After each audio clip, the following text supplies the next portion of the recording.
If India wants to truly dominate the global tech supply chain, it can't just assemble phones and laptops. It needs to build the guts of the devices too, the chips, modules, and components. And India is making serious strides to make that happen. Union Minister for Electronics and IT, Ashwini Vaishnaw, recently launched the guidelines and portal for the Electronics Component Manufacturing Scheme, ECMS. Will this move help India catch up, or is there still a long road ahead? I'll break it all down for you right here on this episode of Point Break.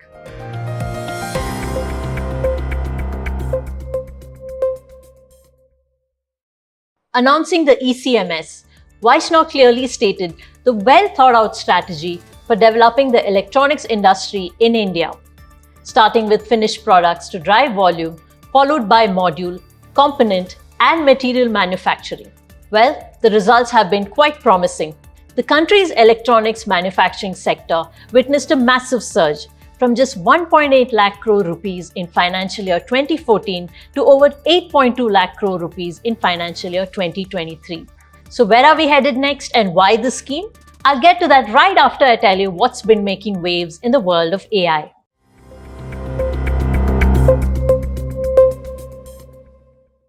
Big news from India's AI scene. And it's not just another model drop. What we are trying to do here at Sarvam is to actually create generative AI experiences that for all Indians, right? That is the intent of what we want to do. That is the ambition of what we want to do at Sarvam AI. And to do that, we want to take almost a full stack effort, full stack approach. And that means starting from building certain kinds of foundational models to actually going to the level where people can experience these large language models to actually, maybe through the medium of voice in their own language, to do things that are actually make their lives easier or get things done for them. And that's the intent. The Government of India has picked Sarvam AI to build the country's sovereign large language model under the India AI mission. Sarvam AI, founded in 2023 by Vivek Raghavan and Pratyush Kumar, isn't new to scaling big systems. Instead of direct financial grants, Sarvam will receive GPU compute credits worth 200 crore rupees, part of MeitY's strategy to back promising projects with real infrastructure. And their skin in the game. A government body will take equity in Sarvam in exchange for that support. The mission?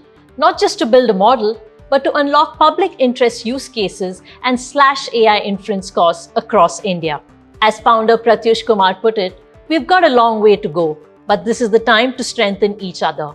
While others chase trends, IIT Madras is quietly building the future of deep tech. In a major achievement, IIT Madras, through its incubation cell, launched 104 deep tech startups in financial year 2024-25, surpassing its Startup Shatam mission. Over the past 12 years, IIT Madras has supported 457 deep tech startups, now valued at over 50,000 crore rupees, including 2 unicorns and 1 IPO-bound company.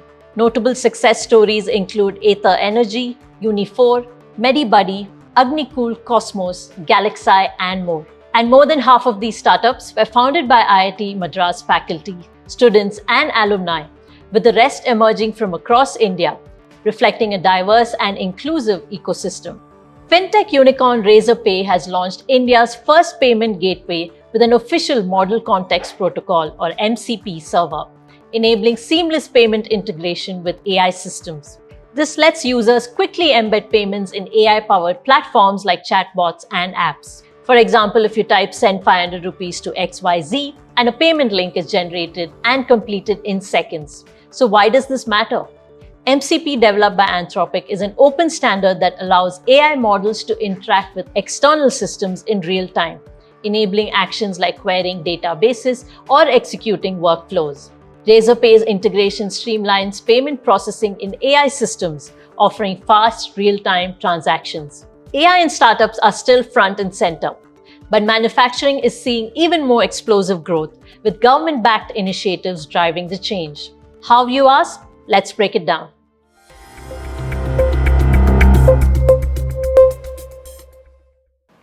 Our thought process is, we began with the finished product. It was very important to get the finished products in because without that, the volume can never be obtained.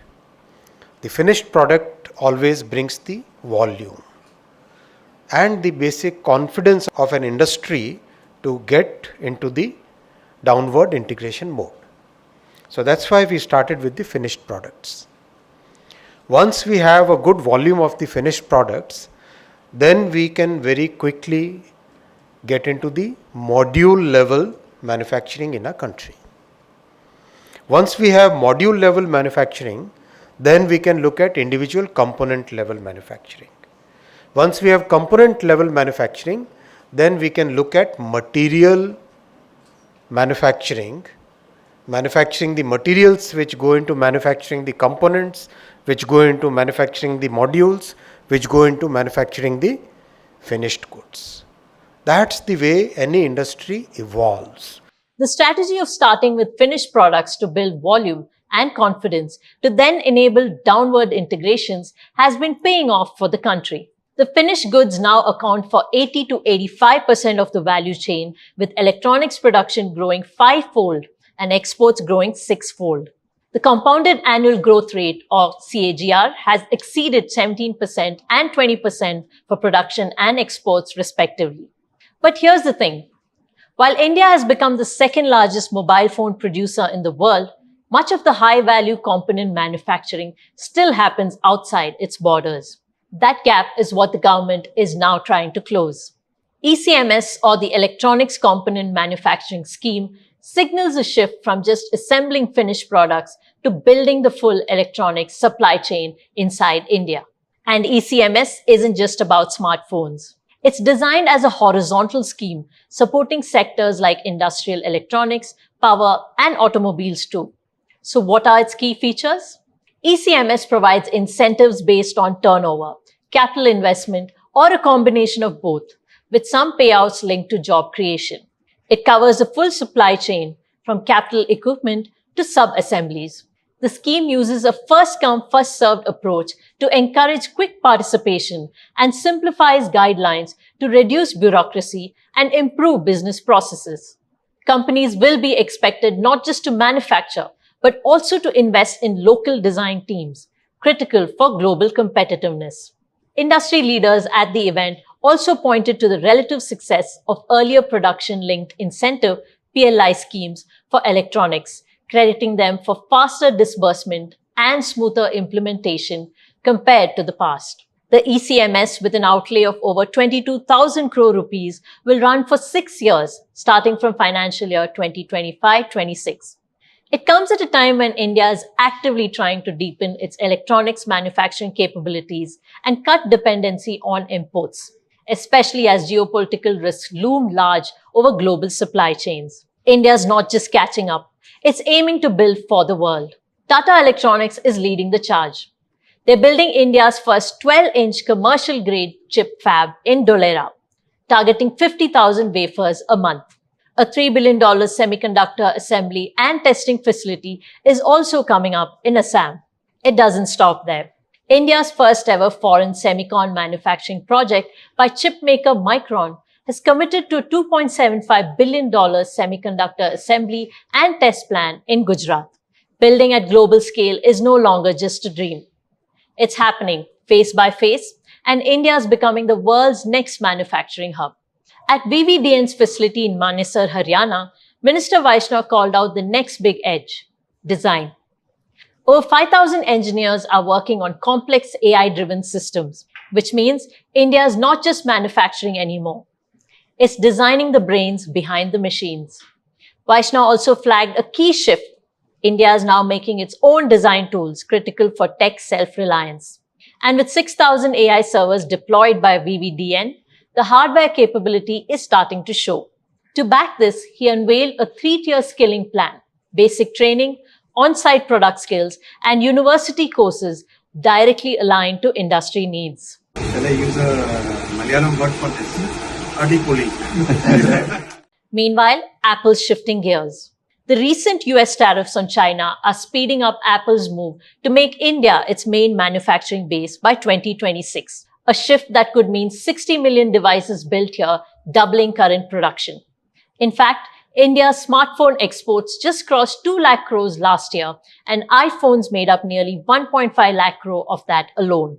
On the recent American All In podcast, the discussion was clear.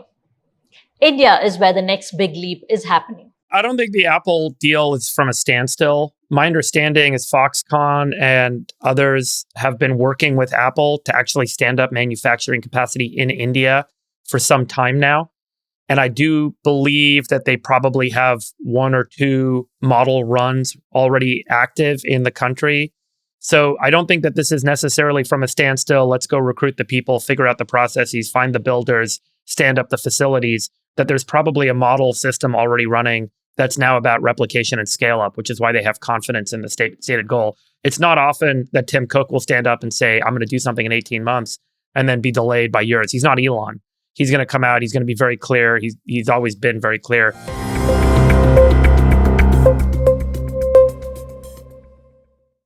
VC and entrepreneur Chamath Palihapitiya put it best. India's labor costs are about 1/5 of China's, which is about 1/5 of America's. He also contributes a young, educated workforce as a big plus. Well, it's no secret that big tech companies are already eyeing India as the next manufacturing hotspot for its talent, resources, and cost. And we're just getting started. Electronics, AI, we're here to build them all. Well, that's all for tonight's episode of Point Break. But don't worry, I'll be back with more stories to explore the tech that's driving the future forward. Until then, stay curious, stay sharp, and think AI, think AIM.